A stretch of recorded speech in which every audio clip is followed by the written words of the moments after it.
100 mark நான் துளாராசிக்காரர்களுக்கு கொடுப்பேன். இன்னும் ஒரு 2-3 வருஷத்துக்கு துளாராசிக்காரர்களை அசைக்க ஆள் இருக்காது அப்படிங்கிறதான் உண்மை.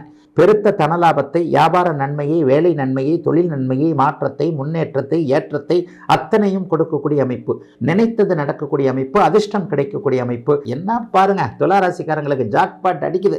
அதான் உண்மை.